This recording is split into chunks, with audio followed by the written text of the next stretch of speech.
प्यारे भगवान, आपके नाम के साथ सेक्स गुरु, अमीरों का गुरु इत्यादि भ्रांतिपूर्ण विशेषण क्यों जुड़े हुए हैं? क्या आपको भ्रांतियों के घेरे में रखने के पीछे कोई साजिश है?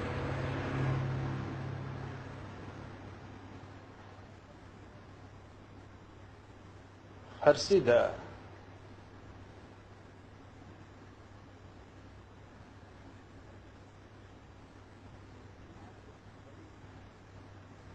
साजिश बड़ी है।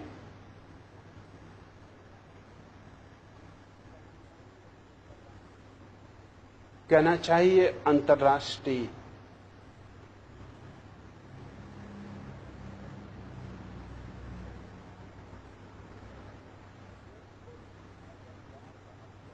झूठ को भी अगर बार बार दोहराया जाए तो वो सच मालूम होने लगता है।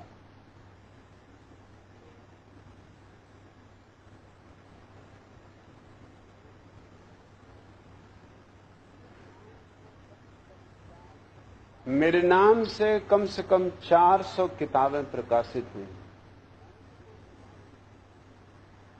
मैंने तो कोई किताब लिखी नहीं, जो बोलता हूं वो किताब बन जाता है। उन 400 किताबों में एक किताब है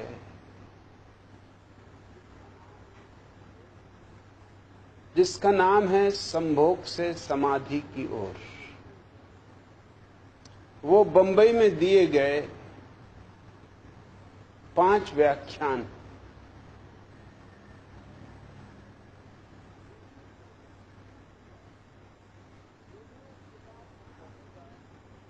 जो भी उस किताब को पढ़ेगा वो ये समझ सकता है कि वो किताब सेक्स के ऊपर नहीं है।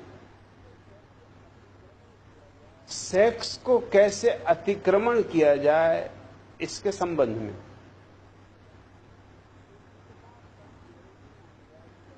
उसी किताब का अंग्रेजी में अनुवाद हुआ है सेक्स टू सुपर कॉन्शियसनेस।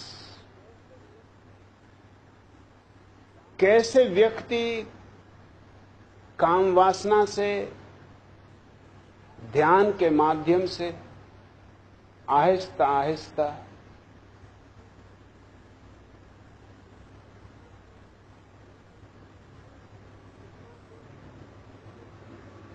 चेतना के ऊंचे से ऊंचे शिखरों को छू सकता है।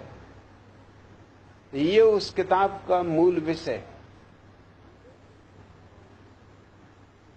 लेकिन किसी को न तो किताब पढ़नी है, न किसी को किताब में लिखी गई बात का प्रयोग करना है। बस लोगों की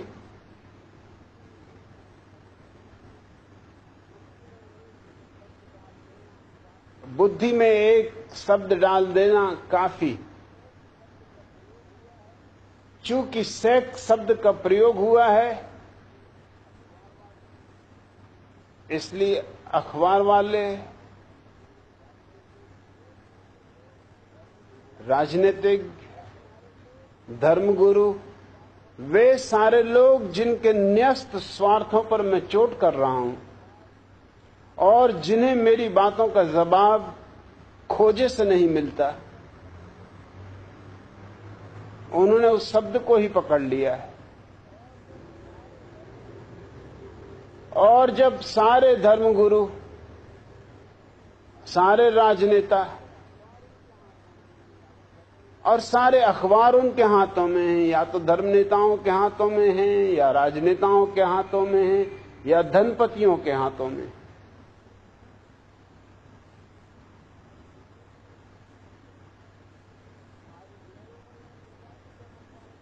सारी दुनिया में उन्होंने प्रचारित कर रखा है कि मैं सेक्स गुरु हूं।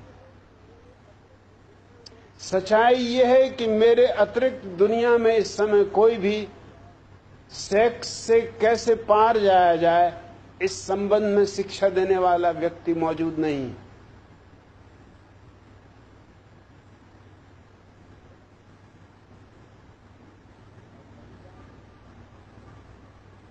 और वही बात कि मैं धनियों का गुरु, क्योंकि मैंने इस बात को बार बार कहा है कि जिनके पास धन है उनको ही दिखाई पड़ता है कि धन व्यर्थ है।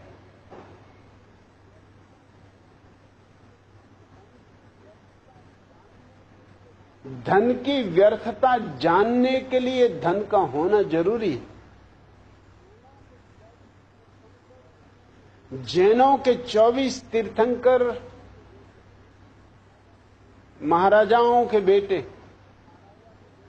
बुद्ध महाराजा के बेटे, राम और कृष्ण सब महाराजाओं के बेटे। तुमने कभी किसी भिखमंगे के बेटे को तीर्थंकर होते देखा? किसी भिखमंगे के बेटे को तुमने कभी अवतार होते देखा? भिखमंगे को फुर्सत नहीं है। अभी धन को व्यर्थ कहे, इसके पहले कम से कम धन तो चाहिए, धन का अनुभव तो चाहिए। तो चूंकि मैंने ये बात कही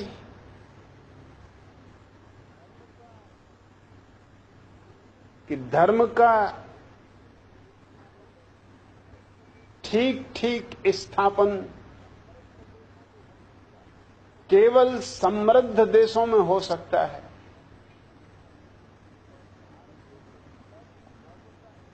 और भारत में भी तब धर्म का स्थापन था जब भारत समृद्ध था। आज क्या है?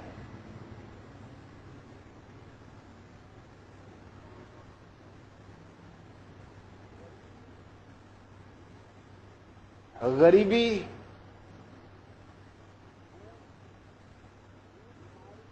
भूख, बीमारी, रोटी मांगती। भूखे आदमी के पास जाके तुम कहो कि मैं तुम्हें ध्यान करना सिखाऊंगा,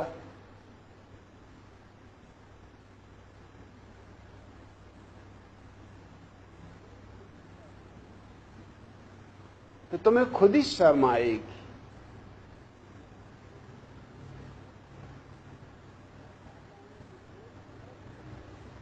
मैं चाहता हूं ये देश समृद्ध हो।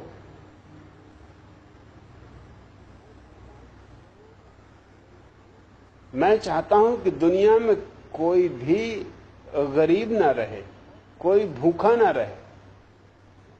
और क्यों चाहता हूं? इसलिए कि अगर सारी दुनिया में समृद्धि हो तो हम सारी दुनिया में अध्यात्म की प्यास को 1000 गुना बढ़ा सकते हैं। हम उसे एक जंगल की आग की तरह फैला सकते हैं। अब मेरी इस बात से अगर कोई ये मतलब निकाल ले कि मैं धनपतियों का गुरु हूं, और उसके पास अगर साधन हो प्रचार के, तो वो प्रचार कर सकता है। अब मेरी मुसीबत ये है कि मैं अकेला आदमी हूं और सारी दुनिया से अकेला लड़ रहा हूं। मेरे पास फुर्सत भी नहीं है कि मैं उन सारे अखबारों को देख सकूं जिनमें मेरे संबंध में खबरें छपती दुनिया की। लेकिन एक बात मैं स्पष्ट कर देना चाहता हूं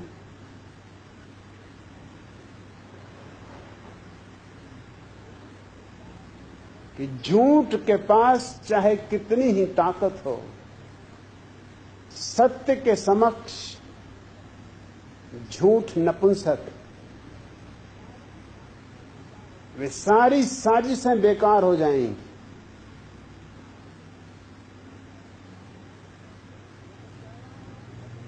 जो मैं कह रहा हूं अगर वह सच है, और जो मैं कर रहा हूं अगर वह अस्तित्व के अनुकूल है।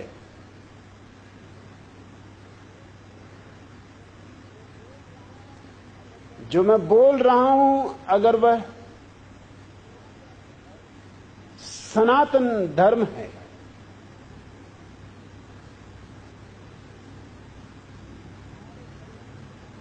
तो सारे षड्यंत्र, सारी साजिशें मिट्टी में मिल जाएंगी, उनकी कोई कीमत नहीं। इसलिए मैं उनके खंडन करने का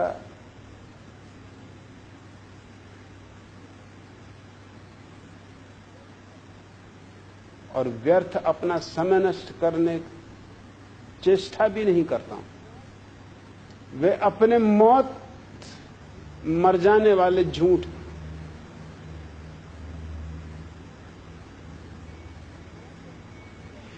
मैं तो उसका गुरु हूं जिसका हृदय प्रेम का धनी। मैं तो उसका गुरु हूं जिसके प्राणों में ध्यान का धन है।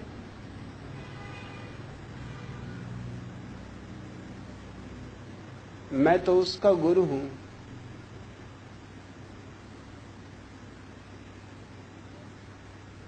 जिसके भीतर सत्य को,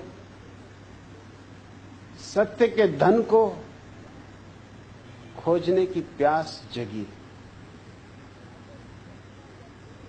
अगर धनियों का गुरु ही कहना है तो निश्चित ही मैं धनियों का गुरु हूं, लेकिन तब मेरे धन की परिभाषा तुम्हें समझ लेनी होगी। जिनके पास केवल सोने और चांदी के ठीकरे, उनको मैं भिखमंगे कहता हूं।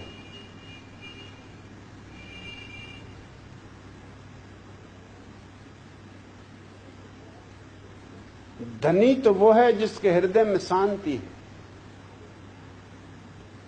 आनंद है, उल्लास है, जिसके पैरों में नृत्य, जिसके श्वासों में बांसुरी,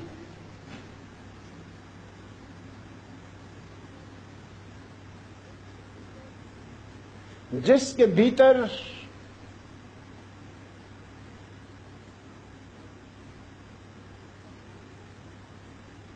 परमात्मा ने थोड़ी सी झलक दिखा दी, बस वही केवल धनी है और सब गरीब।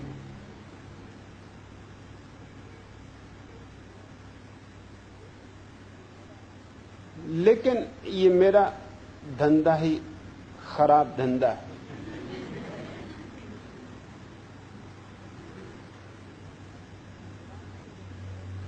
सुकरात को जब जहर दिया गया